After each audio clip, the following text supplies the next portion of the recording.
Gloire à Dieu. Est-ce qu'on peut acclamer Dieu? Est-ce qu'on peut acclamer le roi des rois? Alléluia. Alléluia. Amen. Amen.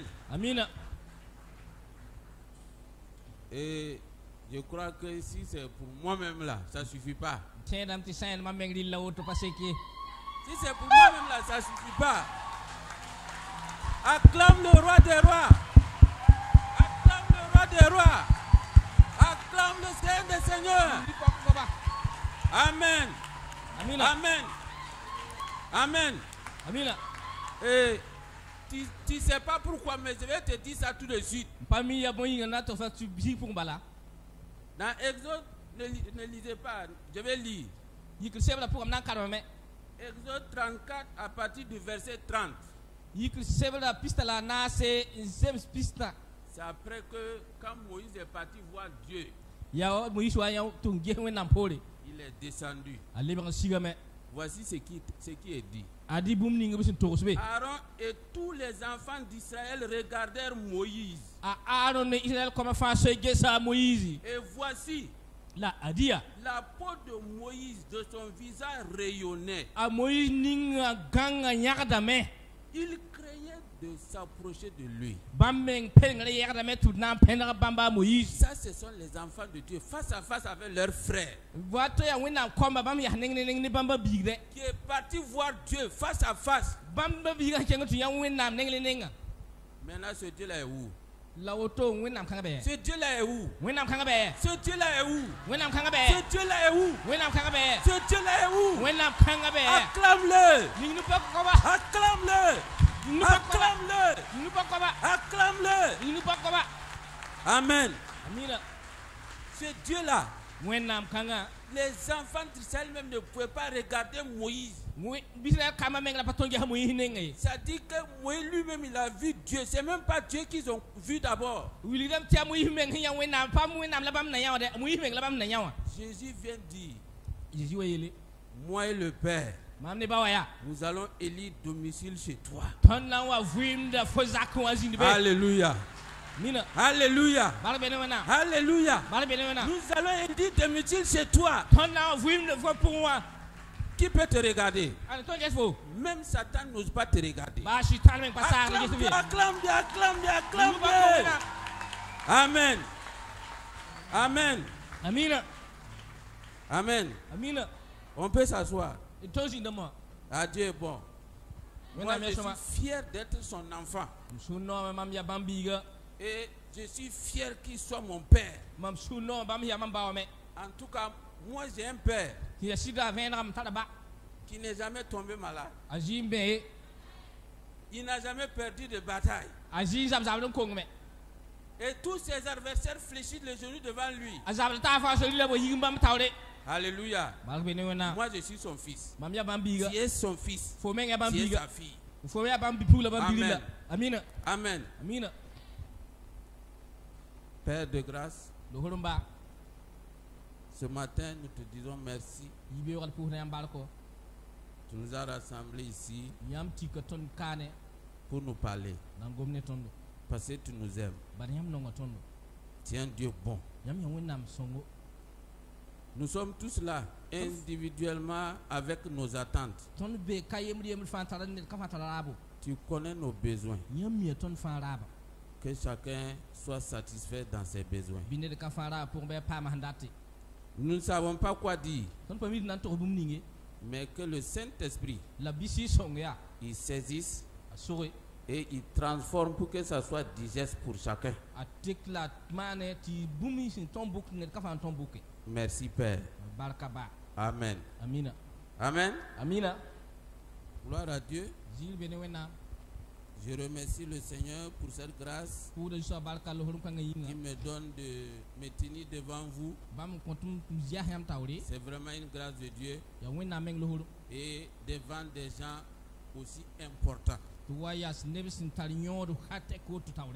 J'aimerais m'arrêter devant une grande tribune dans le monde. Mais je préfère encore mieux devant vous. Parce que vous êtes des fils et des filles de Dieu. C'est pas, je ne m'adresse pas à n'importe qui. Vous êtes très important. Et Dieu a payé un grand prix. C'est vrai que le salut est gratuit. Mais Dieu a donné son propre fils. Vous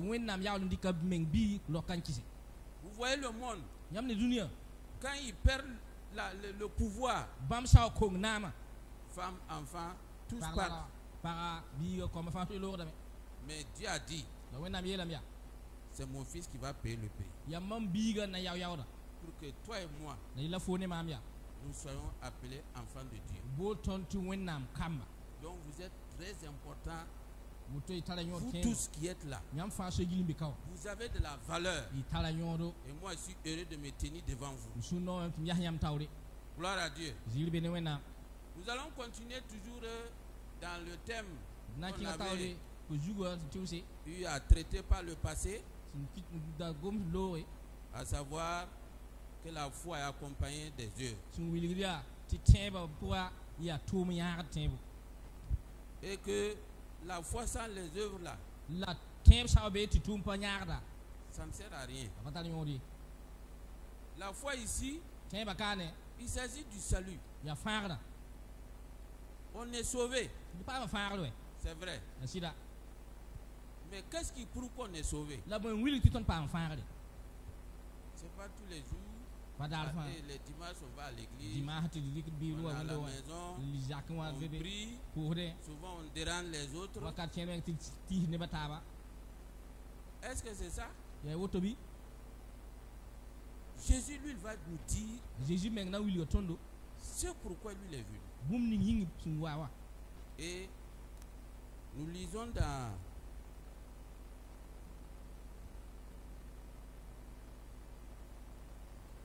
Jésus, lui, va faire le top départ. Quand ses parents vont le chercher, vous connaissez l'histoire. C'est dans Luc 2. Luc 2, verset 49. Ils vont le chercher pendant des jours.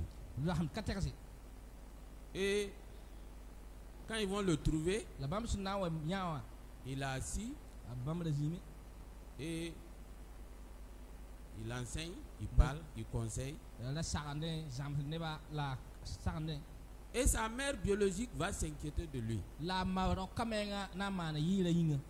Il dit, vers la fin du verset, ne savez-vous pas qu'il faut que je m'occupe des affaires de mon père?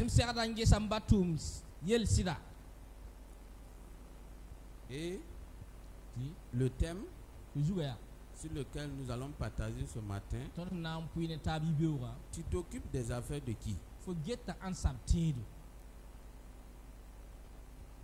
C'est très important. La foi est accompagnée des œuvres. Tu t'occupes des affaires de qui?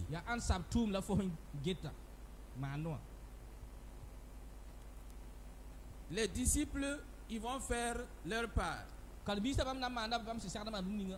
Et nous allons voir dans Acte 3. Acte 3 à partir du verset 2. Voilà ceux qui ont suivi Jésus. Jésus est parti. Voilà leurs œuvres. Il y avait, à partir du verset 2, il y avait un homme boiteux de naissance qu'on portait et qu'on plaçait tous les jours à la porte du temple appelé la Belle.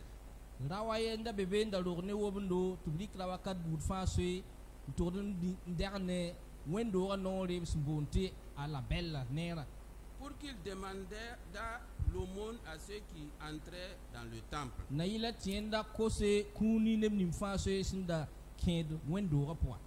Vous connaissez la suite. Alors, il s'attendait. Il y a Pierre et Jean qui montaient. Et il s'attendait qu'on lui donne de l'argent. Mais là, Pierre et Jean, surtout Pierre va faire cette déclaration. À partir du verset 6. Le verset 4. Pierre, de même que Jean, fixa les yeux sur lui et dit. La Pierre regarde-nous. Et il les regardait attentivement, s'attendant à recevoir de quelque chose.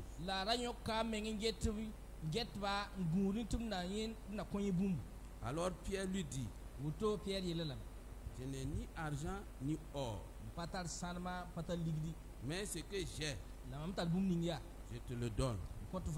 Au nom de Jésus-Christ de Nazareth, lève-toi et marche.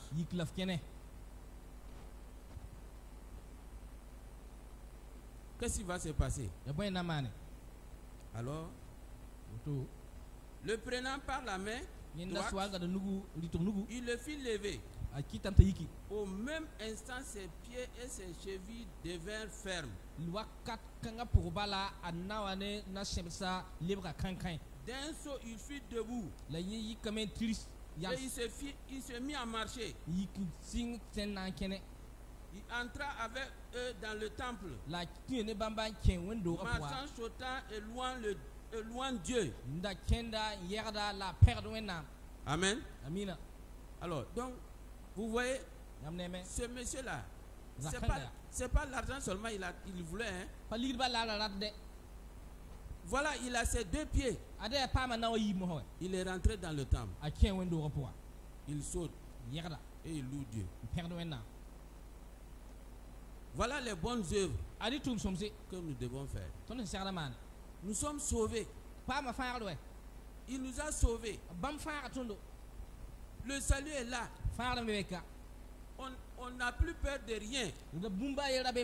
Parce qu'il est en nous. Maintenant, nous, on doit s'occuper des affaires de notre Père. Ce monsieur-là, c'est depuis sa naissance. Et c'est étant dehors là, on a dit qu'il louait Dieu. Il n'est pas dedans maintenant. Il loue Dieu. C'est pas fini. On dit tout le monde le vit marchant et louant Dieu. Tout le monde.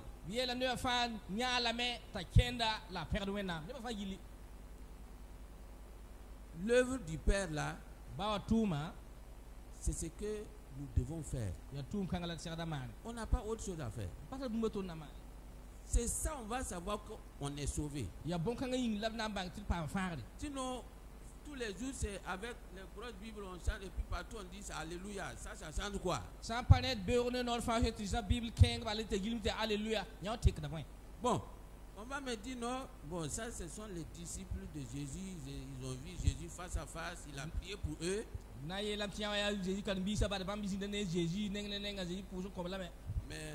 on va voir une autre personne. Ça c'est dans Jean 4. Bon, là, je ne sais pas ce qu'on appelle, c'est quoi accélérer là? Jean 4. À partir du verset 28.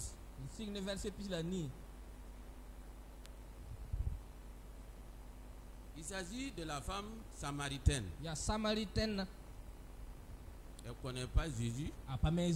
Bon, elle a entendu parler. C'est pas clair. Et elle va aller au puits. Vous connaissez l'histoire. Mais voilà, quand elle va rencontrer Jésus face à face, Jésus va lui parler et lui dire sa vie. Sur le champ, au verset 29, il dit, venez voir Qui m'a dit tout ce que j'ai fait? Ne serait-ce pas le Christ? Dès que Jésus, elle a rencontré Jésus, elle ne regrette même pas son passé. Tout le monde la connaissait. Mais elle vient dire au village là, voilà quelqu'un qui m'a dit tout ce que moi j'ai fait. Mais les gens savaient. Ou bien, dans son village là, les gens ne savaient pas. Mais voilà quelqu'un qui ne la connaît pas, qui va venir décrire sa vie. Sur le champ là, elle a commencé l'œuvre de Dieu. Elle va aller appeler les gens. Venez voir. N'est-ce pas le sauveur là? Après ça, les gens ne se sont pas convertis. Nous devons nous occuper des affaires de notre Père. C'est ça le but de notre salut. Sinon, sauver et puis aller là, on n'a rien fait. Les gens, on va voir ça plus tard. Le monde attend beaucoup des enfants de Dieu. Et nous allons poursuivre. Toujours avec les œuvres. On revient dans Acte 19, Acte 14, verset 9. Ça aussi, vous connaissez l'histoire. Il s'agit de Paul. Et il va aller à une réunion.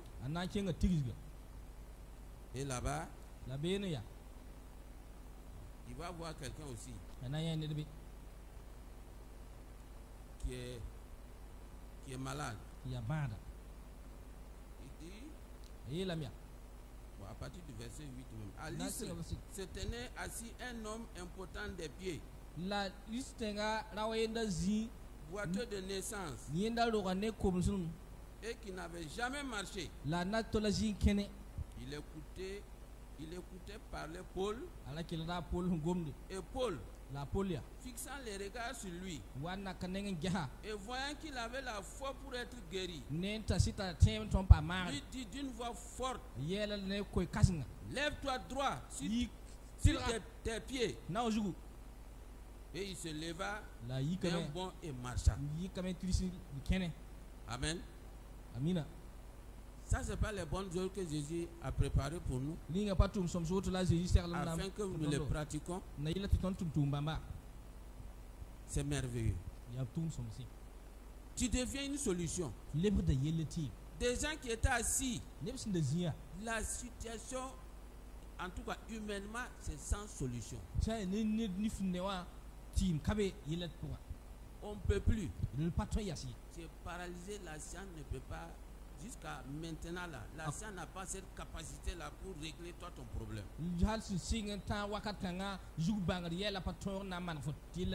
Et nous, on dit Dieu peut tout. Dieu est puissant.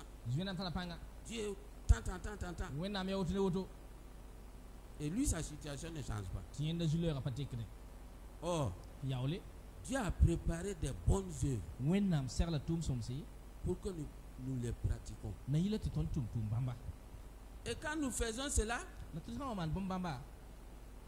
ça donne gloire à Dieu. Les gens louent Dieu. Mais ils savent que lui là, il ne peut pas me guérir. Mais c'est Dieu qui m'a guéri au travers de lui. C'est ça. Une fois que nous on a dit, nous avons donné notre bon, Dieu nous a sauvés. On ne peut pas donner. Qu'est-ce qui reste maintenant?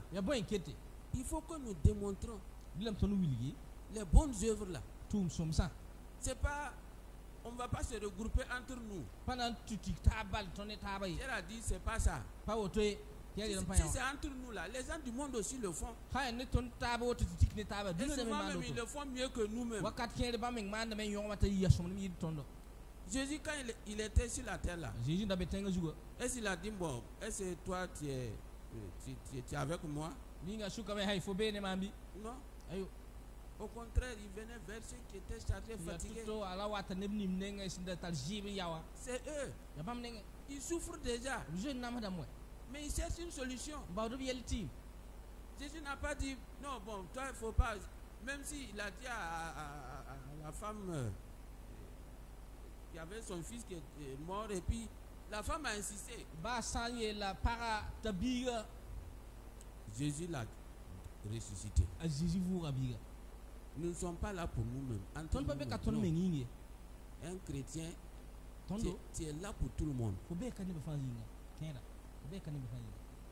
Un chrétien là, tu es là pour tout le monde. C'est pas que ces gens-là, que ce sont des païens. Paul a dit quoi? Moi j'agissais par ignorance. Moi je ne savais pas. Pour moi c'était le vrai Dieu que je servais. Il faut lui montrer le vrai Dieu. Il va changer. Là-bas là il souffre. De toute façon, beaucoup d'entre nous sommes sortis de là-bas. Comment on souffrait? La misère qu'il y a là-bas. Un chrétien c'est pour tout le monde. Jésus c'est pour tout le monde. Il n'y a pas de distinction.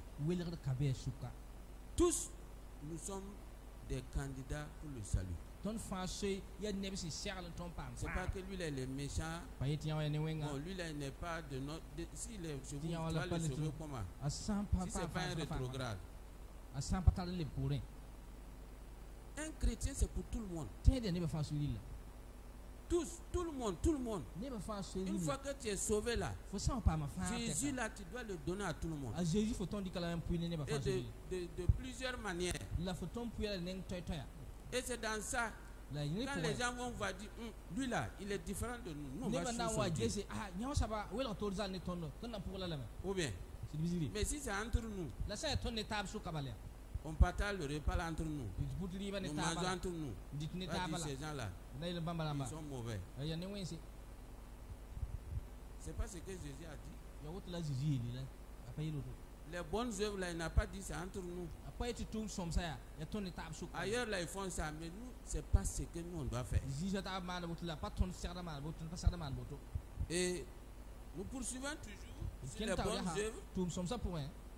Ceux qui sont sauvés, qui font les bonnes œuvres que le Père a prévu. Maintenant, nous allons voir dans Acte 27. Comme je venais de le dire, à partir du verset 10. Vous connaissez l'histoire. Et il devait prendre le bateau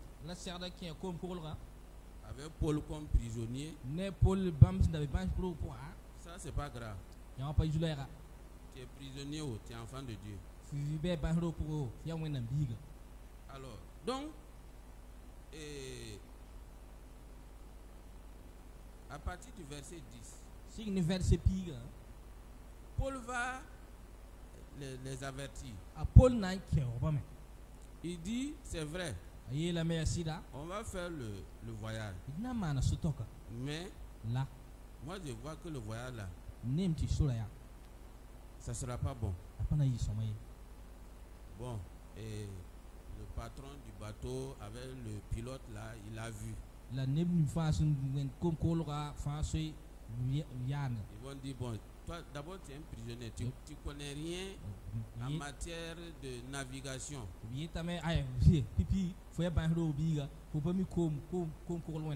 Toi tu connais quoi? Nous on a consulté la météo, on a vu tout, il n'y a rien, on peut partir.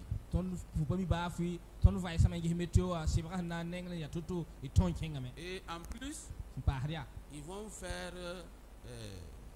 un vote. Bon, c'est là on dit que la majorité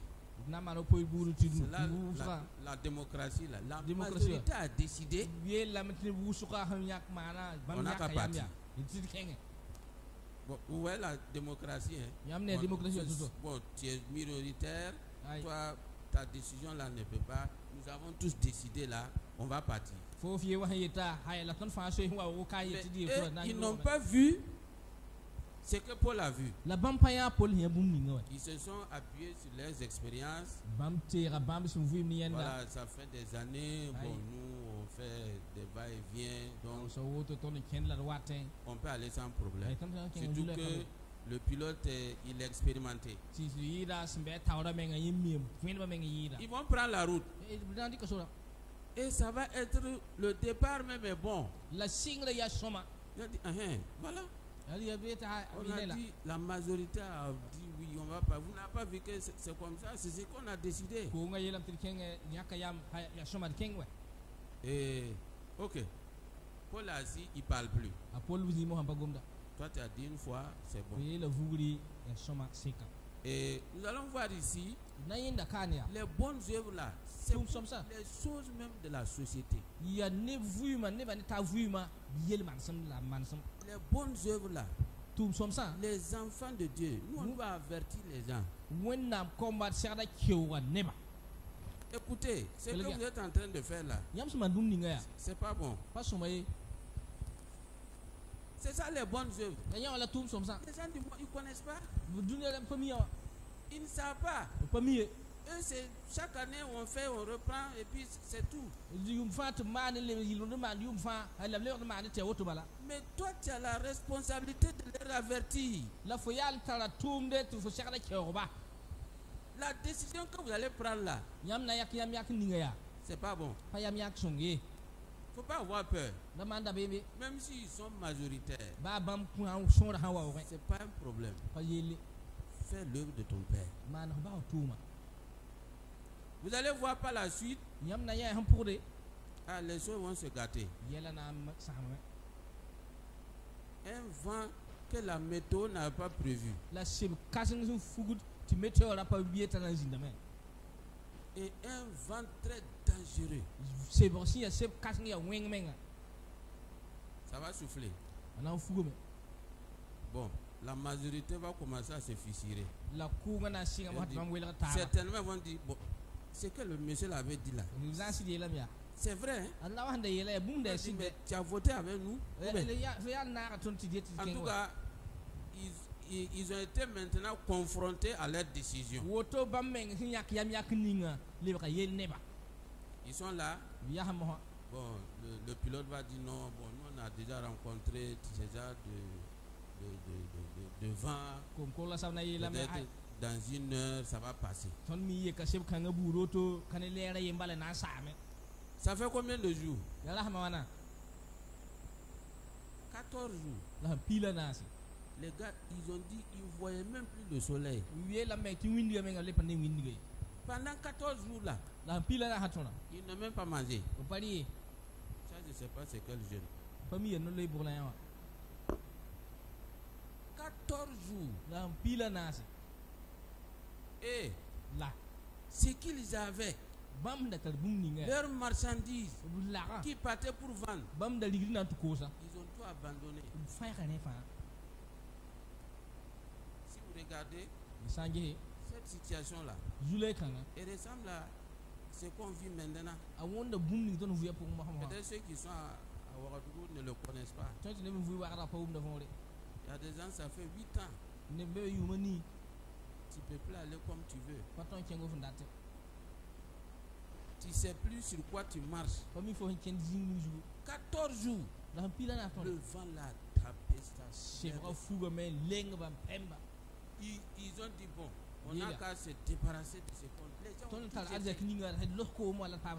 Et c'est ça, c'est important encore.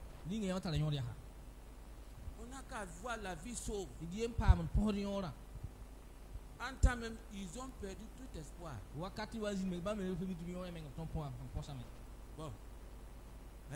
ce qui va arriver, ça va arriver. Il n'y a pas longtemps, il y a des gens, ils ont fait plusieurs jours. Il n'y avait plus à manger. Les enfants ne peuvent pas manger. Comment va-t-on dire? Le père regarde les enfants. C'est tout récent, hein, ça n'a pas longtemps. Il voit les enfants. Il n'a plus de solution. Ils ont dit, bon, même si on va mourir, on va partir. Ils n'ont plus peur d'affronter la mort. Ils sont allés et ils ont croisé la mort sur la route. C'est pas loin, c'est à côté. Si voilà des gens ici.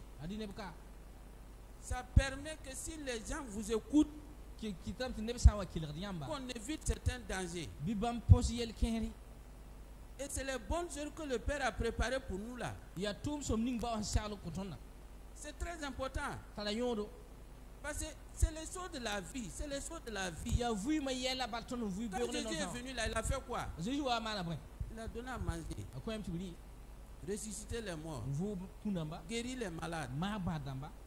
C'est ça?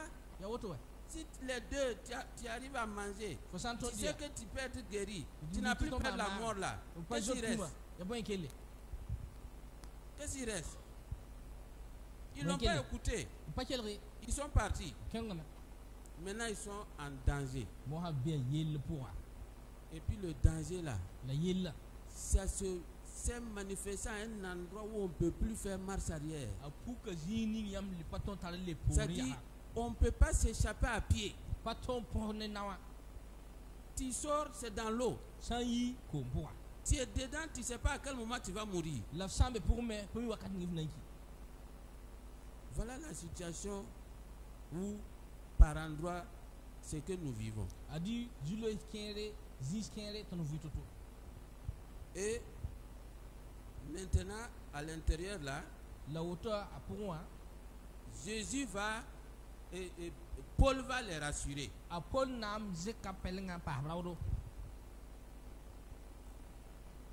Il dit à partir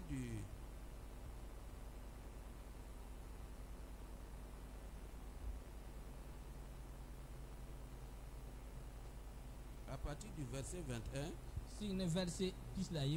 Voilà, il dit, on n'avait pas mangé depuis longtemps. Alors Pierre se tenant au milieu d'eux, leur dit, ô homme, il fallait m'écouter et ne pas partir de Crète, afin d'éviter ce péril et ce dommage. Maintenant, je vous exhorte à prendre courage, car aucun de vous ne périra. Et il n'y aura de perte que celle du navire. Amen. Bon, ils ont fait une erreur. Paul les a reprochés. Mais c'est pas ça le problème. Bon, maintenant on est ici là. On va devenir quoi? Paul va les rassurer. Il dit, personne d'entre vous ne va mourir. Seul le navire. Le navire, ça va partir. Mais vous là, vos vies là seront préservées. C'est ça le monde attend. C'est ça les bonnes œuvres. Aujourd'hui, on sait, ils ont même une expression, on ne sait pas sur quel sens se vouer. Dans le monde là, il y a plein de trahisons. Toi, tu vas croire que lui là, vous le suivez là, il est en temps, vous vous rendez compte, c'est lui-même qui vous trompe. Mais vous, les enfants de Dieu, on va les tromper pourquoi? Maintenant, il les rassure. Vous n'allez pas mourir. Le navire va partir. Voilà les bonnes œuvres. Vous êtes les bonnes œuvres là, c'est dans tous les domaines. C'est la responsabilité de chacun de nous. Il n'y a pas que je viens d'être converti, je suis là depuis longtemps. On a vu avec la femme samaritaine. Tu as quelque chose à faire. Et Jésus l'a dit. Moi, je m'occupe des affaires de mon Père. Nous continuons. Et nous voyons dans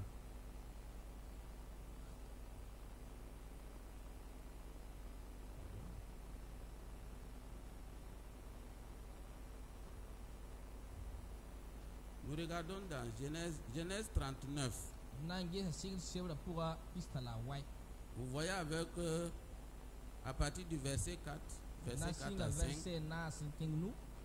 Et nous voyons avec Joseph, ce Potiphar. Il arrive esclave. Mais dès qu'il arrive, ce Potiphar là, ça va changer. Jusqu'à tel point que Potiphar même va lui confier tout. Nous lisons Genèse 39 à partir du verset 4. Genèse 39 au verset 4. Joseph trouva grâce aux yeux de son maître, qui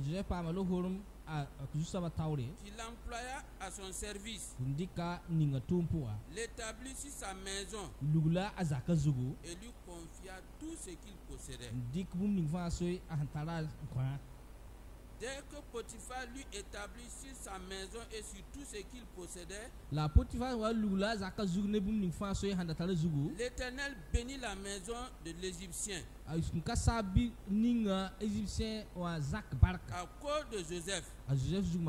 Et la bénédiction de l'Éternel fut sur tout ce qui lui appartenait, soit à la maison, soit au champ. Amen. Voilà. Il est ce Potiphar. Peu importe dans quelles conditions nous sommes, le Père est avec nous. Ces bonnes œuvres là-bas nous accompagnent. Il est dit que Joseph a trouvé grâce. C'est quoi nous avons trouvé grâce? C'est quoi on nous a donné gratuitement? Le salut. Lui, il est déjà sauvé. C'est aux yeux des hommes qu'on voit que c'est un esclave, un prisonnier. Le fait même d'être dans la maison de ce monsieur-là, les choses commencent à changer positivement.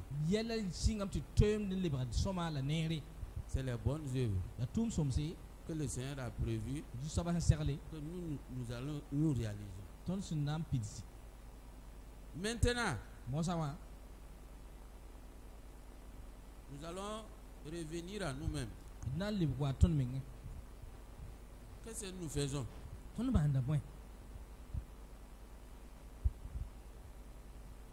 regardons dans 1 Timothée 1 à partir du verset 4.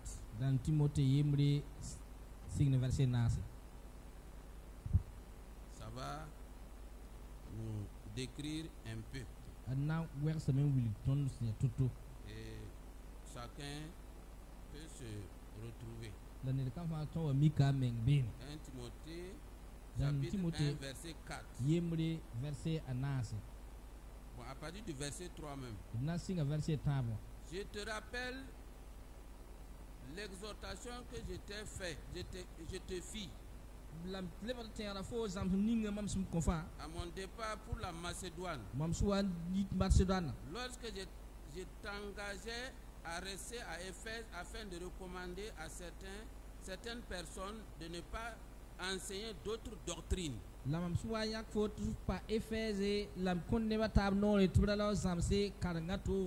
ne pas s'attacher à des fables et à des généalogies sans fin qui produisent des discussions plutôt qu'elles n'avancent l'œuvre de Dieu dans la foi.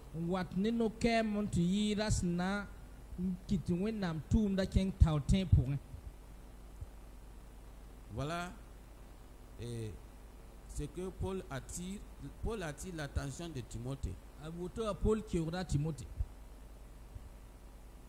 Il dit d'attirer leur attention de ne pas enseigner nos doctrines. Qu'est-ce que nous on enseigne aux gens? On a une vie à l'église, une vie au dehors. J'ai un ami, on était au lycée. Et un jour, il y a eu une campagne d'évangélisation au lycée. Donc, on était en train de chanter. Et j'étais avec d'autres camarades de classe. Lorsqu'ils l'ont vu chanter, ils étaient tous étonnés. Ils disent, mais lui là aussi, il connaît même vos chants là. Il enseigne d'autres doctrines. Les camarades étaient étonnés. Il est même chrétien, il connaît même les chants. Tellement lui et puis eux ils se ressemblent là. Ils pensaient que lui là, bon, c'est même pas un chrétien. Faisons les bonnes œuvres de notre Père. On a vu les Pierre, les Paul, ils ont guéri des gens, ils louaient Dieu. C'est quoi nous faisons pour que les gens louent Dieu? C'est pas fini. Et c'est nous les enfants de Dieu là. C'est les discussions. On va parler de démons. On va parler de ceci. Est-ce que ça nous regarde? Fais la promotion du royaume. Et on aime toujours discuter pour dire que c'est notre religion qui est la meilleure. Qui vous a dit que c'est la religion qui sauve? Ils ont posé cette question. La vraie religion là même c'est quoi? Ils ont eu la réponse, de s'occuper des veuves et des orphelins et puis faire du bien. C'est pas... Bon, vous voyez, il y a des entreprises. Chacun fait la promotion de ses actes. Même si vous faites la même chose. Est-ce que tu vas aller critiquer pour l'autre là? Que c'est pas bien? Non. Tu fais la promotion de toi, tes produits. Parce que si tu parles mal de ces produits là, il peut t'attaquer en justice. Chacun n'a qu'à faire la promotion de ce qui le concerne. D'ailleurs, souvent on veut même discuter sur des choses qu'on ne maîtrise pas. Tu vas dire quoi? Tu peux rien dire. Et on continue toujours à partir du verset 6. Toujours dans 1 Timothée. 1 Timothée 6 au verset 20. C'est Paul toujours qui parle à Timothée. Il dit encore ô Timothée, garde le dépôt en évitant les discours vains et profanes et les disputes de la fausse science dont font profession quelques-uns,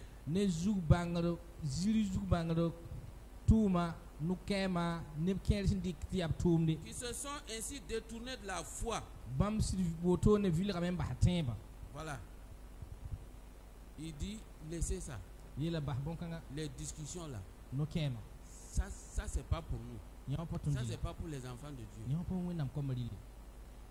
Et nous allons aller rapidement pour terminer. Voilà, on est dans Romains 8. Romains 8. À partir du verset 19. Vous connaissez le passage, on va lire. Romains 8. Romains à partir du verset 19. Aussi, la création attend-elle avec un ardent désir la révélation des fils de Dieu. Voici ce que la création attend. C'est même pas les hommes, c'est toute la création.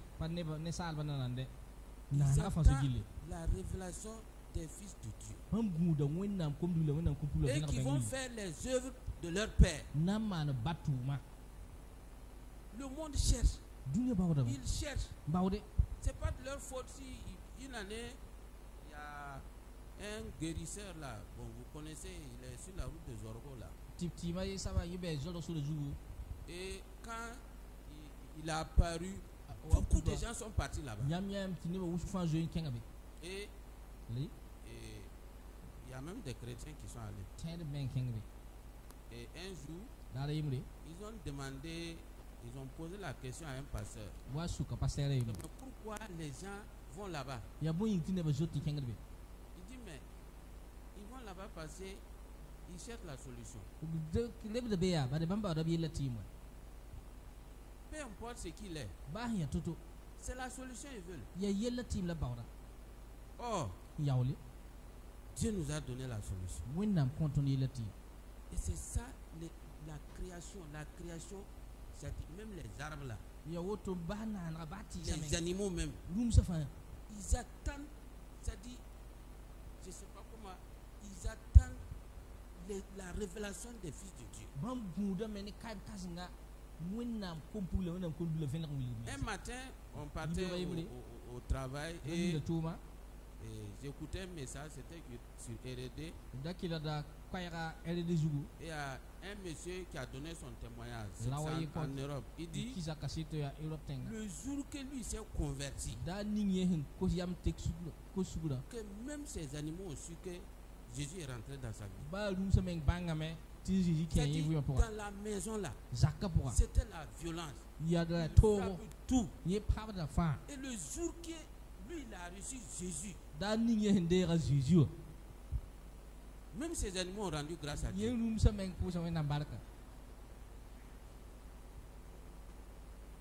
C'est ça.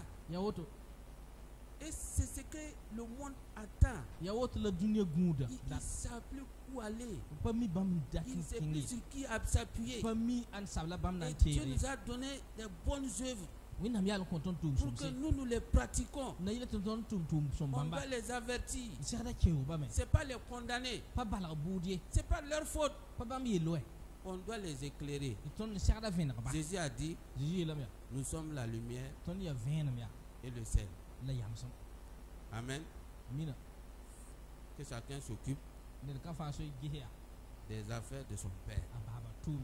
L'affaire de l'autre là, laissez-le aussi, ses enfants vont s'occuper. Amen. Que la grâce de Dieu soit avec nous. Qu'il nous donne d'être conscients et que nous nous occupons des affaires de notre Père. Amen.